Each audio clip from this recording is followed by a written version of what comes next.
Agency है, कानून को मनवाने वाली एजेंसी है, लेकिन कानून को लागू करने वाली एजेंसी तो सिर्फ पुलिस है ना भाई।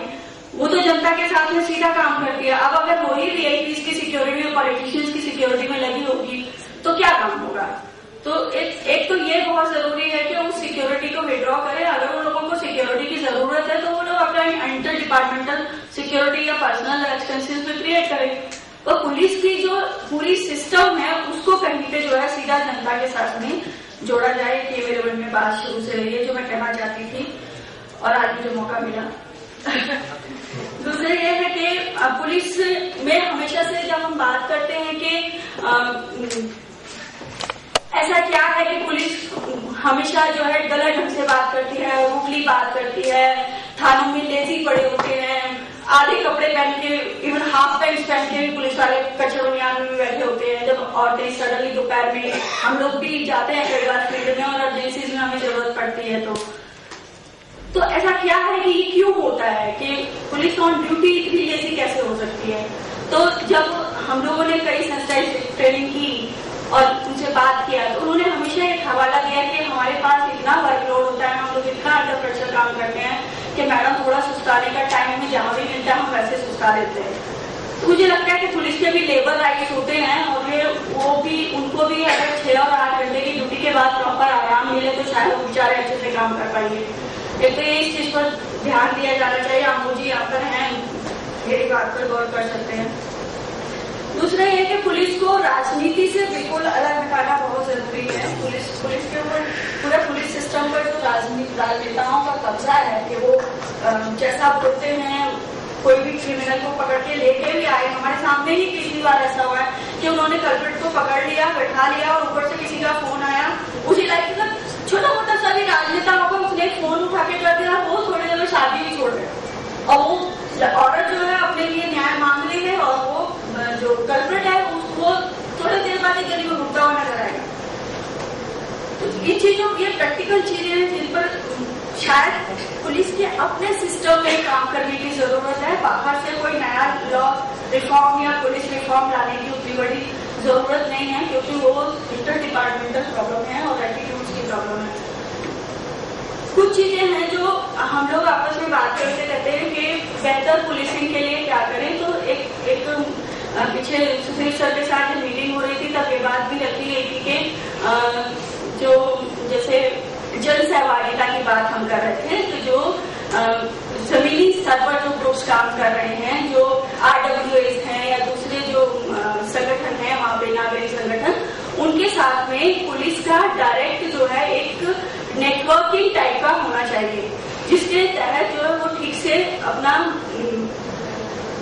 जैसे पुलिस का अपराधियों को खोजने का एक खबरी सिस्टम होता है ना, उसी टाइप का एक पूरा नेटवर्क जो है ग्रासरूट्स पर वो तैयार कर सकते हैं। जो लोकल ग्रुप और विमेन ऑर्गेनाइजेशन या जो भी छोटे मोटे NGOs काम कर रहे हैं उनके साथ में मिलकर। और होमगार्ड सिस्टम को जो पहले भी था, मैं छोटी थी तब वो सिस्टम बहुत लागू था, वो अब पता नहीं क्यों वीक हुआ है या क्या है।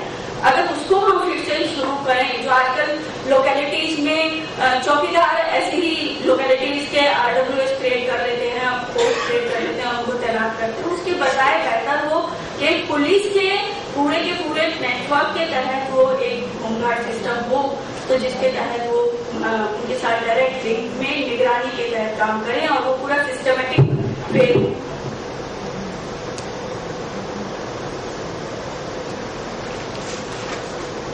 दूसरा मुझे एक और बात बोलनी थी कि रिहैब कॉलोनीज में हमारी दिल्ली के, मैं अभी दिल्ली का ही मुझे ज्यादा अनुभव है इसलिए दिल्ली की बात बोलूंगी। दिल्ली के जितने पॉश एरियाज हैं जहाँ की RWAs बहुत स्ट्रॉन्ग है वहाँ का सिस्टम बहुत अच्छा है, लेकिन दिल्ली की जो रिहैब कॉलोनीज हैं वहाँ पर पुलिस का एक बहुत नापातुला रवैया है। ये लोग तो हैं ही ऐसे, इनका कुछ नहीं हो सकता। मुझे लगता है कि ये जो एक वहाँ के जो थाने हैं खास तौर से रिहैब कॉलोनीज के, उनमें अगर खास निगरानी रखी जाए कि वहाँ के पुलिस ऑफिशियल्स क्या कर रहे हैं और किस तरीके की कंप्लेंट्स वहाँ पे हैं और वो फॉलो होती है या नहीं होती है, ये इंटर डिपार्टमेंटल निगरानी सिस्टम पुलिस में हो तो वो ज्यादा अच्छे से काम होगा। सुधीर सर ने अभी ये ऑलरेडी शुरू किया है।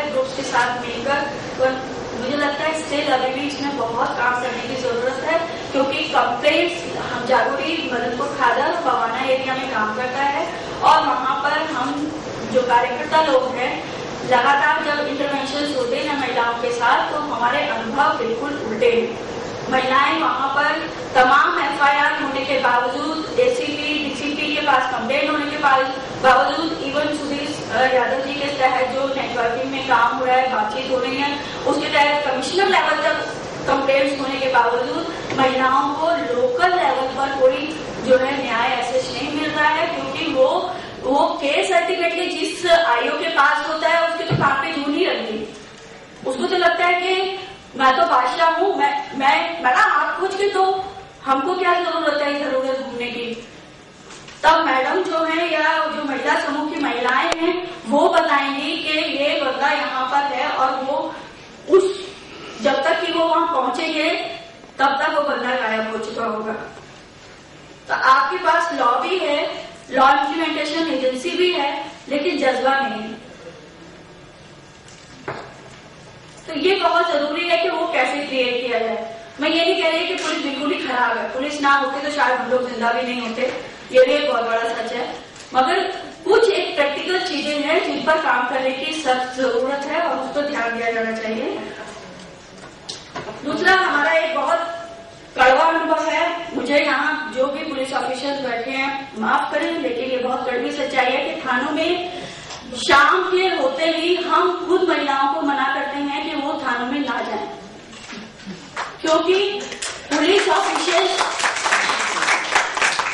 पुलिस ऑफिसर्स शराब के नशे में होते हैं। मेरा खुद का अनुभव है, मैंने खुद 2-3 पुलिस वालों को टाइप किया है, सस्पेंड कराया है 100 पे कॉल करके, और वो शराब पीकर रहते हैं या फिर जो है थानों में खड़े होकर जब उनका रोल कॉल का टाइम होता है उस टाइम वो कोई पुलिस कंप्लेंट दर्ज नहीं करते, कोई महिलाएं कितनी भी हो, क्योंकि रोल कॉल मोस्टली 5 to 5:30 के टाइम पीरियड में होती है, उसके बाद दिन ढलने लग जाता है। अब महिला को तो न्याय चाहिए, वो तो बेचारी पिट के या परेशान हाल या कोई पीछा कर रहा है उस स्थिति में वहां थाने में खड़ी हुई है और उनका रोल कॉल का टाइम है। कुछ पुलिस वाले जो बड़े रिलैक्सली वहां पर सिगरेट पी रहे हैं या शाम के टाइम में या दोपहर में भी, इवन दोपहर में भी हमने उनको शराब के नशे में डूब देखा है।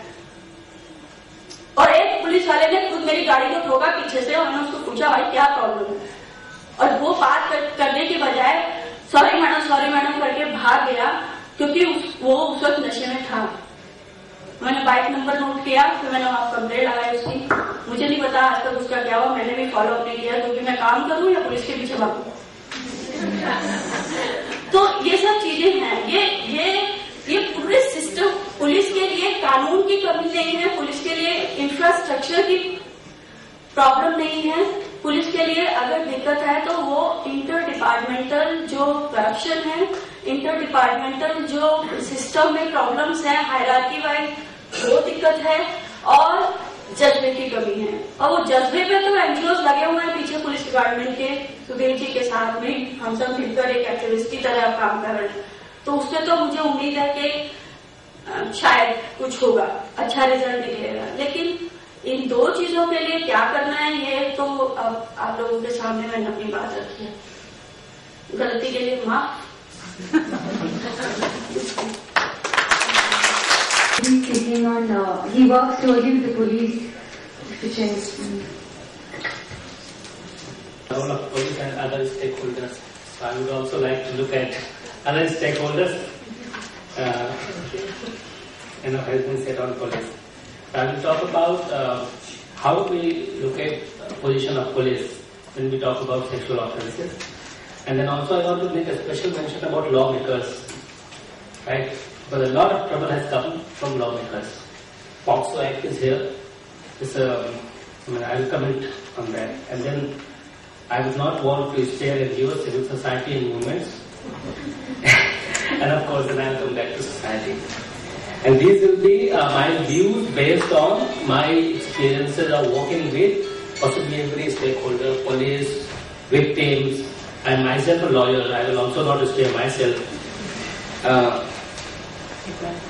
When we talk about sexual offences, something which we ignore, the entire tone of sexual offence is like any other random crime.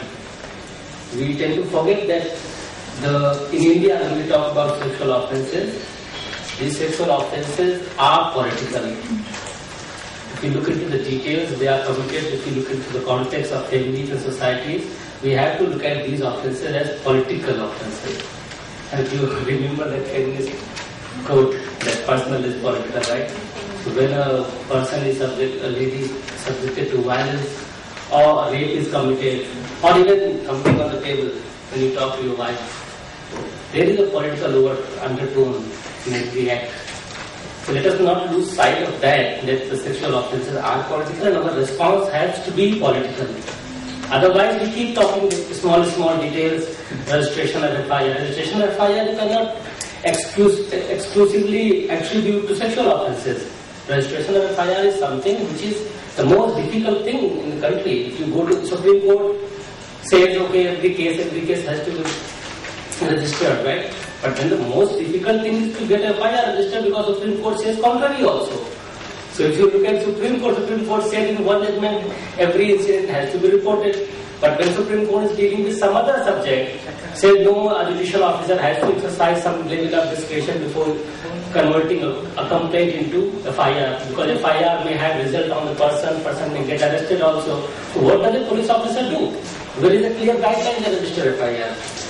Right, anyway.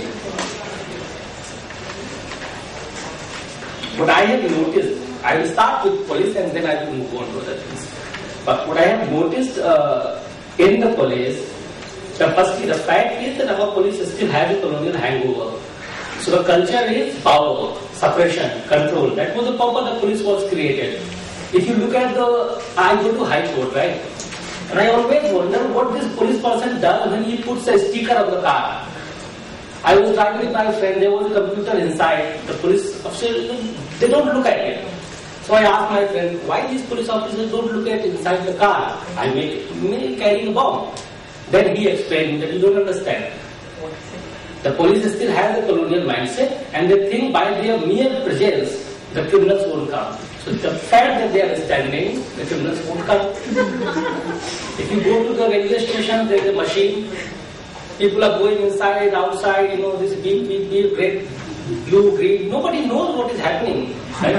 The fact that machine is there, nobody with a bomb will come. That's the presumption. It is symbolic of the colonial time when one police officer in the entire district will terrorize the whole area. In half pant, the khaki half pant will rule the whole countryside. That's a mindset. Now we have super revolutionary laws coming in, right? Our society, on the other hand, has not been able to take up the speed in terms of thinking and values with which laws have been made. So we have laws